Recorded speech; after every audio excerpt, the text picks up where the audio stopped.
Hi, and welcome to Book Talk Tuesday. I'm Laura Lee, and I am here to catch up on what I've been reading. Last week I talked about The Artist's Way that I had finished and that I had picked up this book, The Daughters of Foxcote Manor by Eve Chase, the week prior with my daughter at this great bookstore in Waco, and I forgot to give them a shout out.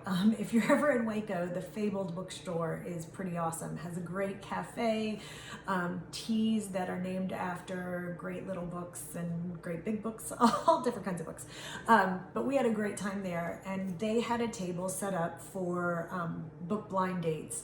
So all of the books were covered in brown paper, and then they had little descriptions. So this one was Mothers and Daughters, Devastating Secrets and Reckoning. And I'm pretty obsessed with anything with mothers and daughters. You know, I am in my 50s, my sister's in her 50s, my daughter's in her 20s, my mom's in her 70s. In the last decade, we lost my Meemaw, my mom's mom.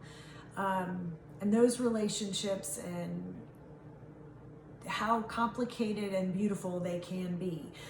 So I was instantly drawn to Mothers and Daughters. So I picked it up and I did read it in a week. I will tell you that. It was one of those that, you know, when you get a book that you're like, oh, I want to know what's happening next. You find time. So I definitely found time this week to get it done, and I really enjoyed it. I would highly recommend it. I will say, I know the big thing now is trigger warnings. You know, there's definitely going to be some triggering things. There's some lies and some deception and some difficult relationships in here. But all in all, I think it was really good. I love the way that Eve Chase wrote. It flowed so easily off the pages and into the pictures of my mind.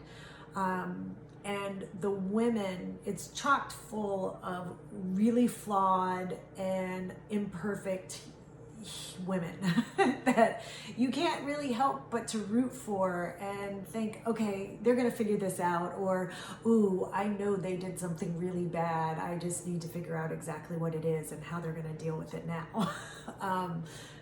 It was a good book. It was a really good book. I really enjoyed it.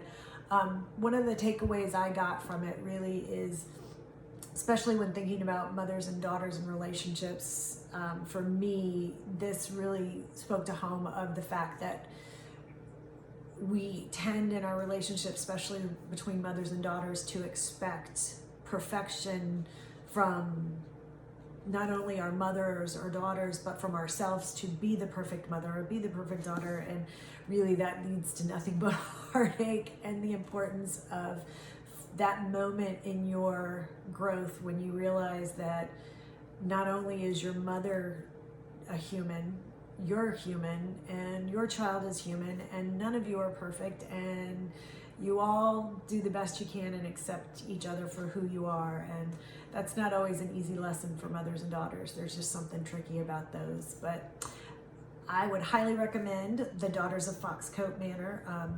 The tagline says 3 generations, 2 summers, and 1 explosive secret. I will give you the heads up that it is told from multiple perspectives, and it jumps a lot.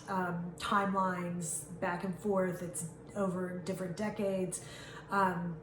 So in the beginning, I always find that a little difficult till I get the character, internalize the characters, because I'm like, who was that and how are they related and who's this? And so it takes me a few chapters to get going with a book like this, but once I got them internalized, which I did pretty quickly, then it didn't bother me, the flipping back and forth. Some people need to jot down, take notes. This book, sometimes I do have to do that. This book I didn't have to. And I'm also, another probably thing that triggers me is I am totally in love with Europe and England specifically, and it's set in the English countryside. It moves from London and out to the forest, which is kind of a little spooky at first, but it's cool.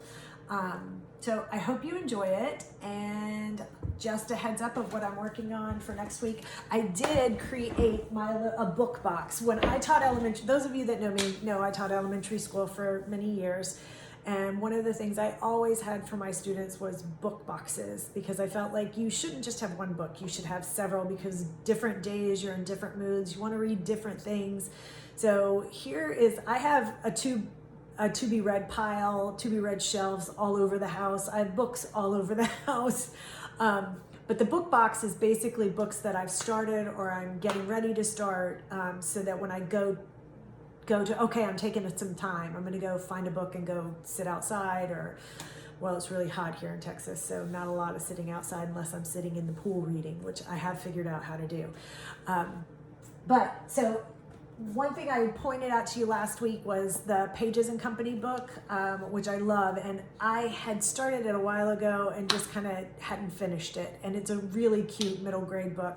I am determined this will be done next week, and this will be the book talk for next week, but I don't think it'll take me a full week to read it, so I will probably finish that and maybe get started on either The Tipping Point, which I started. I know Malcolm Gladwell, a lot of people know him. I have not read a lot of his work, and this is an older book, but it was on my shelf, and so that's in my book box to read. And then my daughter had picked up at the book blind date this book, Recipe for Persuasion, by Sonali Dev, I think is the way you say her name. And the girl that checked us out at Fabled was raving about the book that Isabella had picked out and how good it was. And Bella got started into it, and she just said, you know, Mom, I'm sorry. It's just not where I want, it's not what I'm feeling right now. You know how sometimes you're in the mood for a book and sometimes you're not, and it really isn't a reflection on the book, it's a reflection on you and what you're open to and what you're feeling. So I'm kind of excited. So I said, well, can I take it? So it's in my book box. So depending on whether I'm feeling novelty or deep in thought and self-reflection, will be where I go after I finish Pages and Company. So if you want to hear about Pages and Company, tune back in next Tuesday and I will tell you all about it. And when I talk about middle grade and picture books and chapter books, when I talk about kids lit, I will probably add a little more to my book talk, especially for moms and dads out there that really want to read along with their kids, or even just have discussions, give you some questions and talking points. That was one thing I was really big on when I was teaching, and I felt made the biggest impact on the lives of my students, not only as readers, but as thinkers. So I'll probably share some of those tips along the way, because I'm really passionate about that, and I love it. There's nothing better than talking to a kid about what they're reading and what they're thinking, and teaching them how to think while they're reading, that it's not just about the words, it's about the emotions it brings up and all of those kinds of things. So thanks for listening, and I hope to see you again next Tuesday, and have a great have a great week reading. Talk to you later. Bye.